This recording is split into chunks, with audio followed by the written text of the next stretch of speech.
भयभीत क्यों हो रहे हैं देवराज? इतनी सी चुनौती को आप स्वीकार नहीं कर सकते?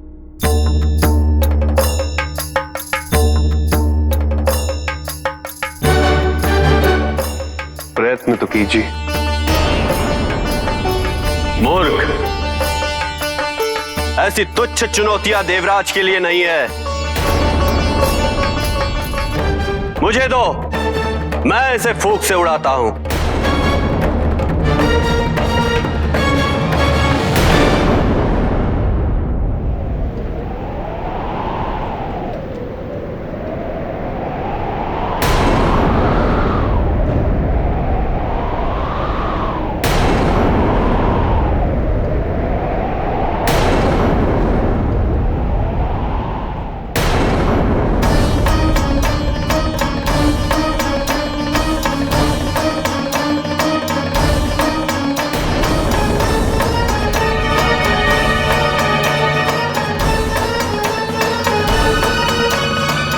मैं इस तिनके को भस्म कर दूंगा।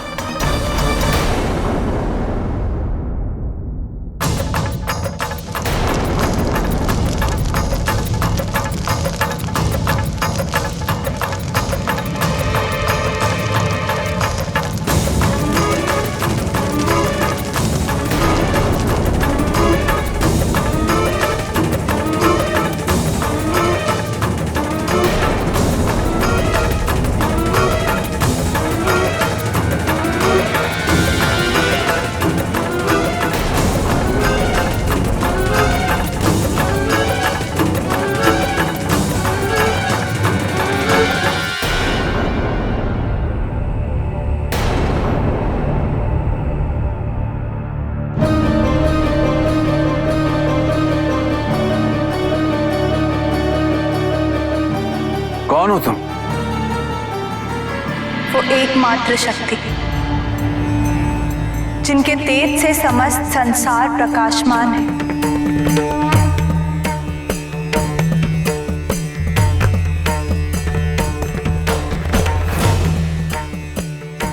वो जीवनदायी शक्ति जिनके अभाव में कर्ण श्रवण योग्य नहीं,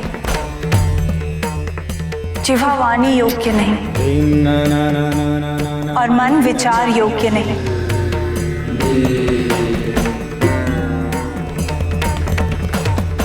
इन्हें परिभाषित करना तो संभव ही नहीं है।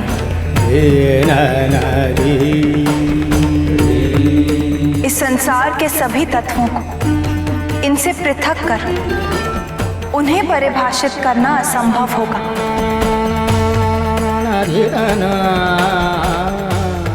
सब इन्हें मानते हैं, किंतु इनके संपूर्ण रूप को कोई नहीं जानता। और जिसे ये आभास है कि वो इन्हें पूर्णतः समझ गया है, वो ये नहीं जानता कि वो अब तक कुछ समझा ही नहीं।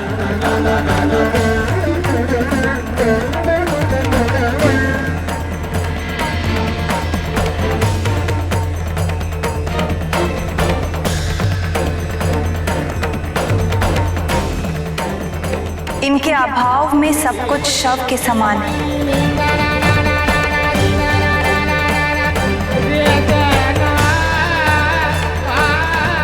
ये वही शिव है, देवों के देव महादेव।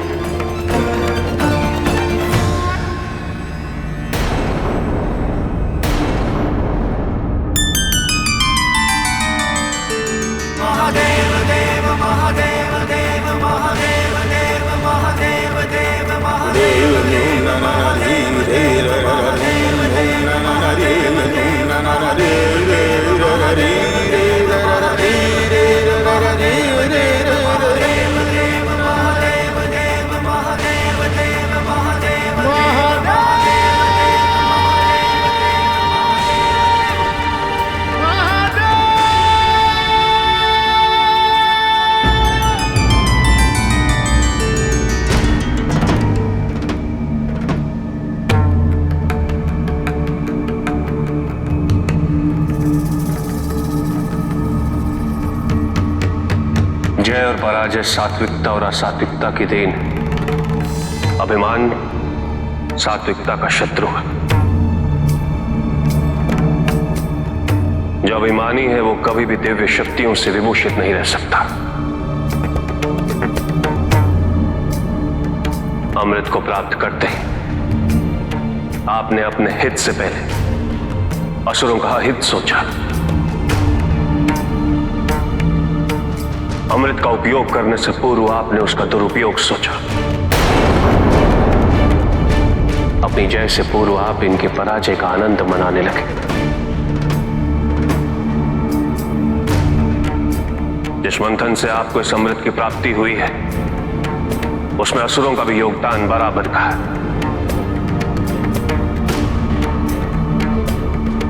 यदि असुर न होते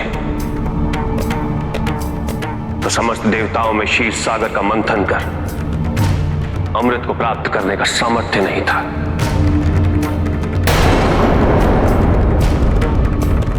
किंतु आप अमृत की उन्मत्ता में इनके योगदान के प्रति उपेक्षित हो चुके हैं। देवगण, इस संसार में उन्नति तभी संभव है जब इस संसार में समानता हो,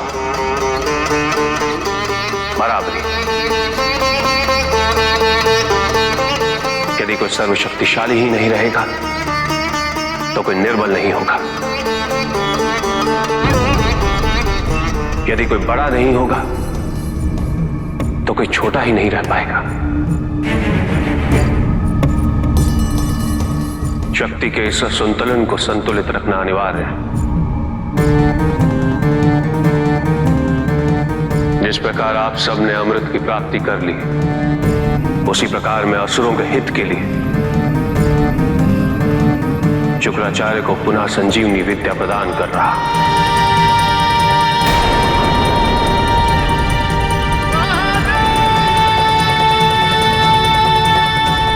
यही मेरा निर्णय है और यही मेरा न्याय है।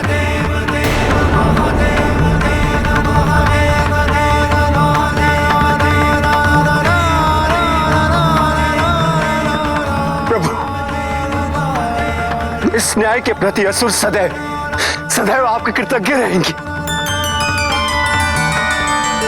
आज आपकी इस कृपा दृष्टि से प्रभु हम असुरों का जीवन पुनः सुशोभित हो गया है।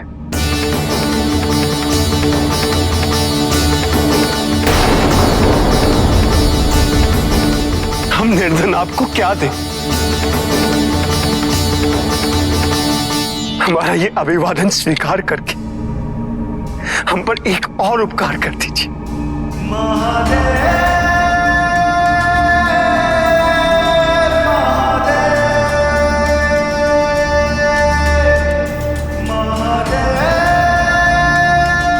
महादेव,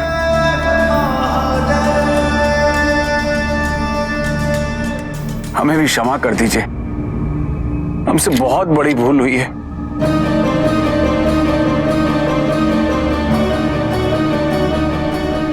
हम पश्चाताप करने के लिए तत्पर हैं। पश्चाताप की आवश्यकता नहीं है देवराजेंद्र। पश्चाताप का अर्थ है जो आपने किया उसके लिए पछतावा। यदि आप चोरी करते हैं तो आप चोरी के लिए पछता लेते। आप हिंसा करते हैं तो आप हिंसा के लिए पछता लेते। आपको दोष अपने दुष्कृत्य में अवश्य दिखता है, किंतु अपने आप में नहीं।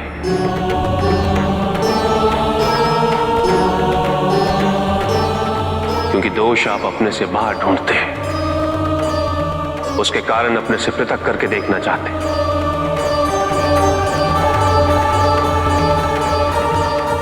यदि आप ऐसा नहीं करेंगे तो अपने अहम को, अपने अहंकार को सुरक्षित कैसे रख पाएंगे?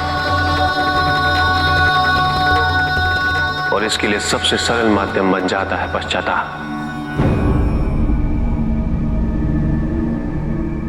आप सबके लिए पश्चाताप नहीं, प्रायश्चित अनिवार्य है। क्योंकि प्रायश्चित पाप मोचन है। पाप को समाप्त करने की प्रक्रिया, अपने मन के अंधकार में झांकने का माध्यम, अपने अहम को पहचानने का मार्ग। प्रायश्चित का अर्थ है उस चेतना का विनाश जिससे बार बार भूल हो रही है।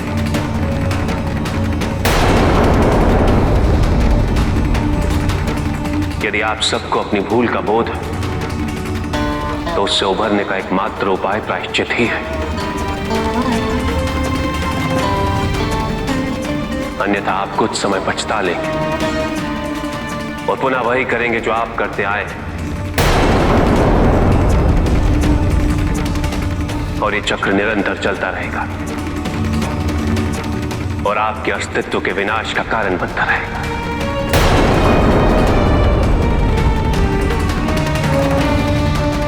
और एक दिन ये संसार के विनाश का कारण भी बन जाएगा।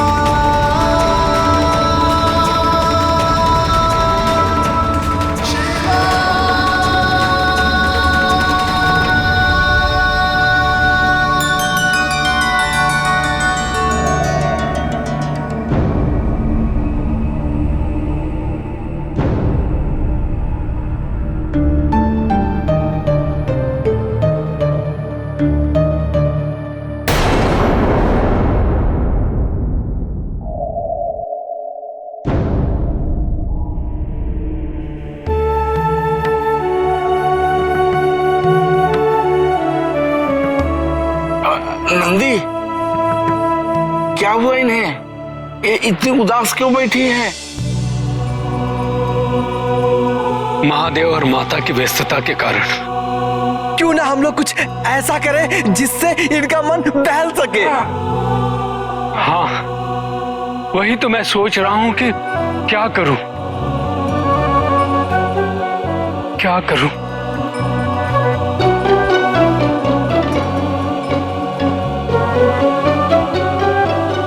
कुमारी, अश्व आया है। आइए कुमारी, अश्व पे बैठिए। आइए बैठिए।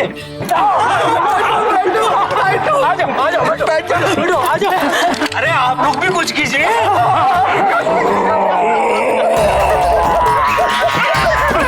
देखो कुमारी,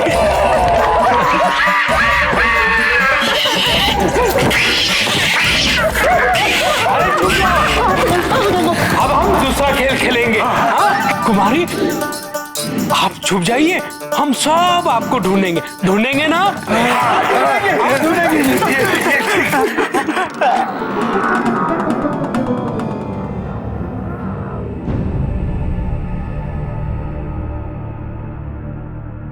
नंदी, हम लोग तो इनका मन बहलाने में असफल रहे।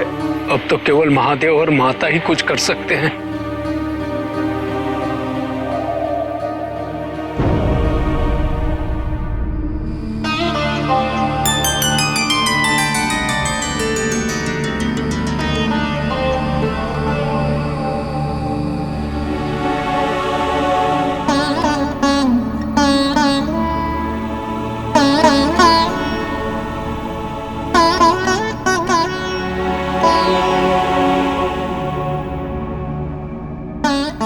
हमारी पुत्री किसी कारणवश हमसे अप्रसन्न है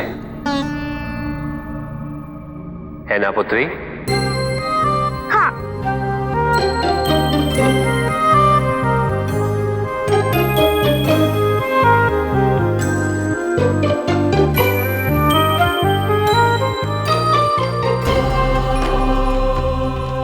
हमें कारण नहीं बताओगी पुत्री?